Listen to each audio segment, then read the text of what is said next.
Okay, in this video we're going to talk about relative pronouns and how to use these in German. But before we do that, we need to look at what they are in English to maybe get our head wrapped around them.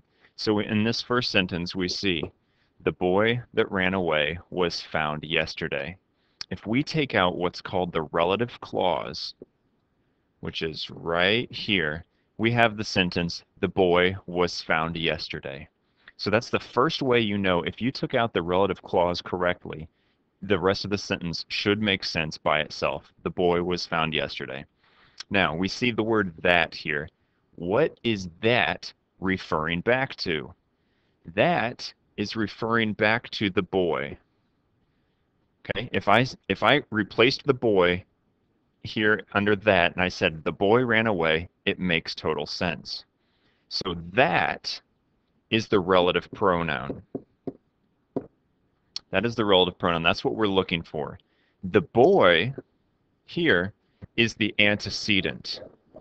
The antecedent is what is being referred back to. So because that refers back to the boy is the antecedent. Now, let's go back and look at this a little bit more. So, that is the what. It's the relative pronoun. What is it referring back to? The boy. Antecedent. So go ahead and pause this for a second and try to figure out what the antecedent is and what the relative pronoun is for number 2, 3, and 4. While you're doing that, also go ahead, like I did earlier, and draw lines to see if you can separate the relative clause. Okay, so blackberries that aren't ripe taste really sour. What is the relative pronoun, or what is the relative clause? That aren't ripe. So we have our sentence, blackberries taste really sour, and that all makes sense by itself. Okay, now what is the relative pronoun? Again, it's that. And what is the antecedent? It's blackberries. Okay, number 3. The kid that I gave my dollar to hasn't paid me back yet. What is the relative clause? What is the whole phrase? That I gave my dollar to. So my sentence reads, the kid hasn't paid me back yet. We see that that makes sense, so we must have done it right. What is the relative pronoun? That relative pronoun. What is my antecedent? What is that referring back to?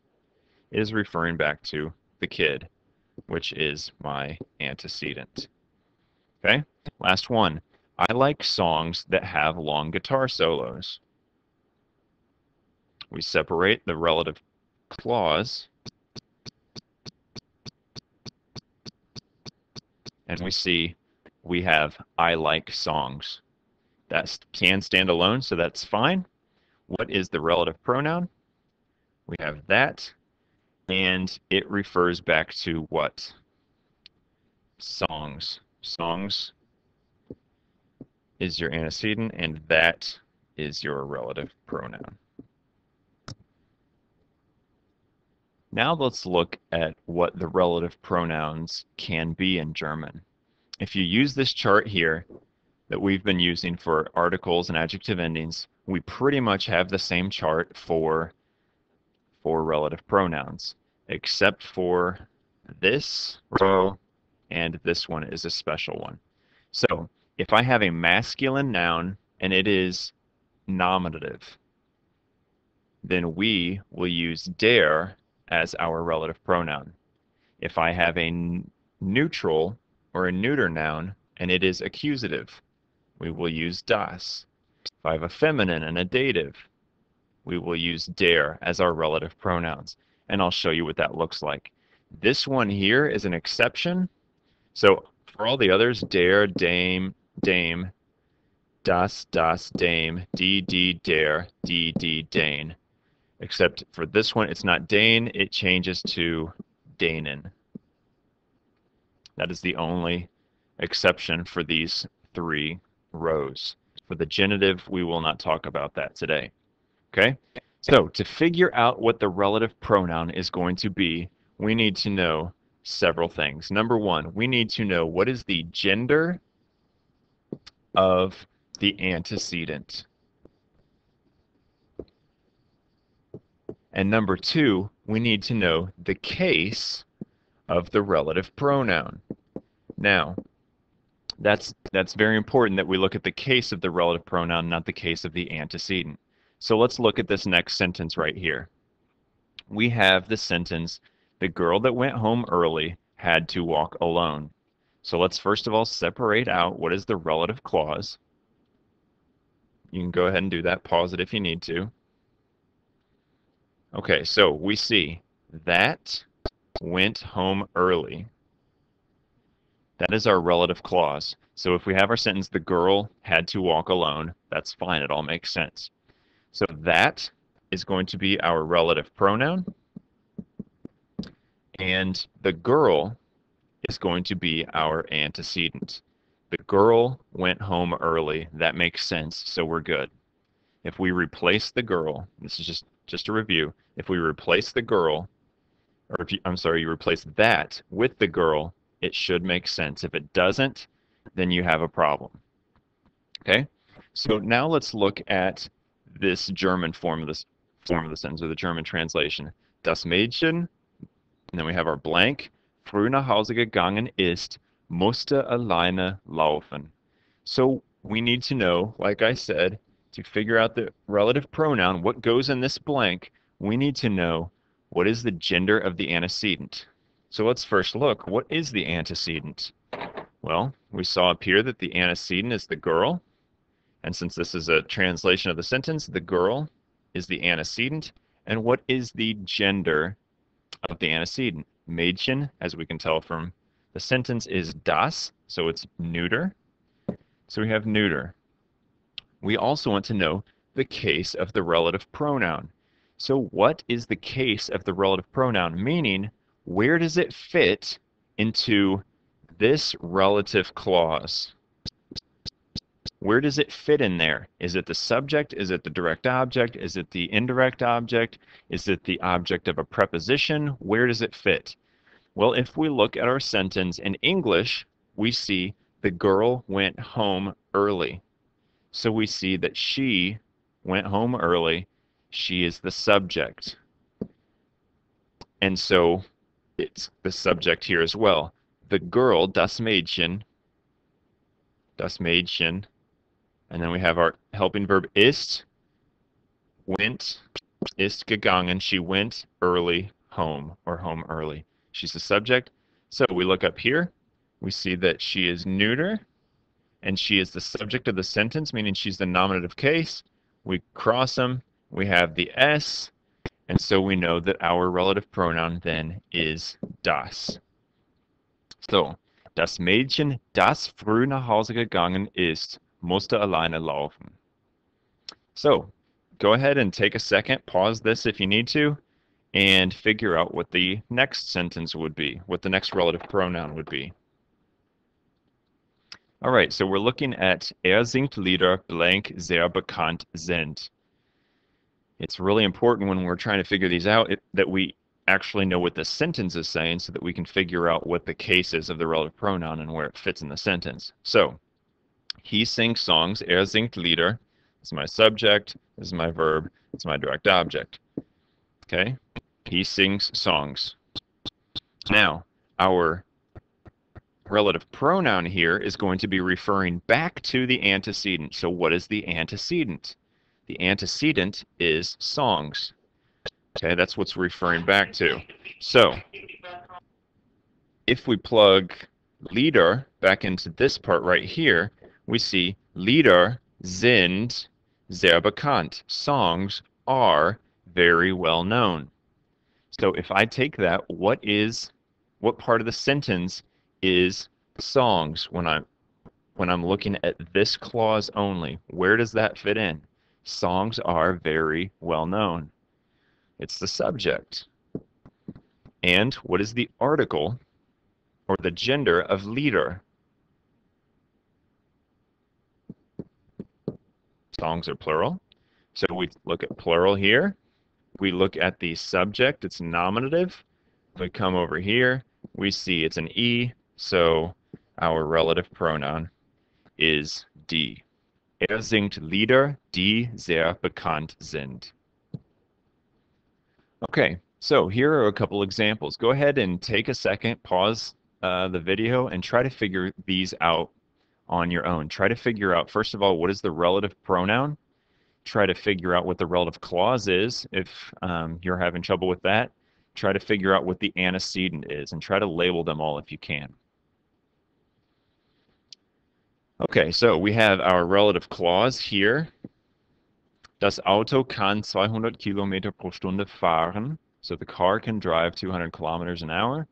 And then in the middle we have blank, ich gekauft habe. Our antecedent is das Auto. And so das Auto is neuter. We also need to know the case. Where does it fit within the relative clause? Where does that fit in a sentence? Well, we see ich is the subject. I bought. What did I buy? I bought the car, so it's my direct object. So if I look over here, we have neuter, we have the direct object or the accusative case, and we see that we have S. So it should be das Auto, das ich gekauft habe. Look at number 2. Hunde, we separate our relative clause here. Hunde mögen mich nicht so sehr. Dogs don't like me very much. Okay? Then we know that the antecedent is Hunde, and the article for Hunde, if you're not sure, well, it means dog, so it's plural. And then we also need to know what case is it? Where does it fit in the sentence? I give no bones to the dogs. So I is my subject. What do? I give, or in this case, what don't I do? I don't give, what don't I give? Bones, which is my direct object, to the dogs. So that makes them my indirect object. So I look at plural, and I look at the dative case, which is indirect objects, and I see that my relative pronoun is den. Hunde, den. Oh, caught myself. Den. Should not be den. Remember that is denen. Hunde, denen ich keine Knochen gebe, mögen mich nicht so sehr. Okay, look at the third one. Ich mag die Schüler in meiner Klasse. And there's my relative clause. The reason I underlined in meiner Klasse here is because I wanted you to realize that it's not necessarily the last word in the clause that is the antecedent. Okay, the antecedent is not Klasse in this case. What is it? It is Schüler, the antecedent. So, what is the article of the antecedent? Schüler is plural. And what part of the sentence, what case does it take here in the relative clause? Well, if I put in Schüler, Schüler sind immer fleißig. Students are always hardworking. It's the subject of the sentence. So I look over here, plural, nominative, which is the subject, and I see an E here. So, die. Ich mag die Schüler in meiner Klasse, die immer fleißig sind. So I like the students in my class that are always hardworking. And then we look at the last one. Leute, we separate the relative clause. Leute ärgern mich. People annoy me. And then what kind of people? Well, if I replace this blank with people, I see people can not drive well, or drive good, drive well. So what part of the sentence is people in this clause? It's a subject. What is the article for people? It's die because it's plural. So again, we see that it's a subject, it's nominative, it's plural, which means we have die as the relative pronoun. Okay, so here's chance to get some extra smart points. You cannot trade them in for anything, but you can walk a little taller. I would like for you to make this into a sentence with a relative clause. Ich kaufe Schuhe, wenn sie nicht so teuer sind. So go ahead and pause the video. How could you make that into a sentence with a relative clause? Okay, so we have our two sentences. Ich kaufe Schuhe, sie, and then sind nicht so teuer. Okay, those are my two sentences. So if I write it out, ich kaufe Schuhe,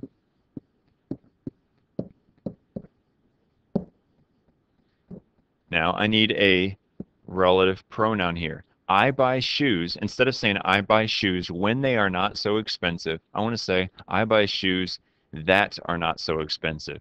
So I have blank nicht so teuer sind.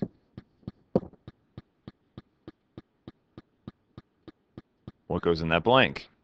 Well, we see shoes is my antecedent. It's my antecedent. My relative pronoun here. What is the gender of the antecedent? Shoes is plural. And what part of the sentence is it? What part of the sentence is it in the relative clause?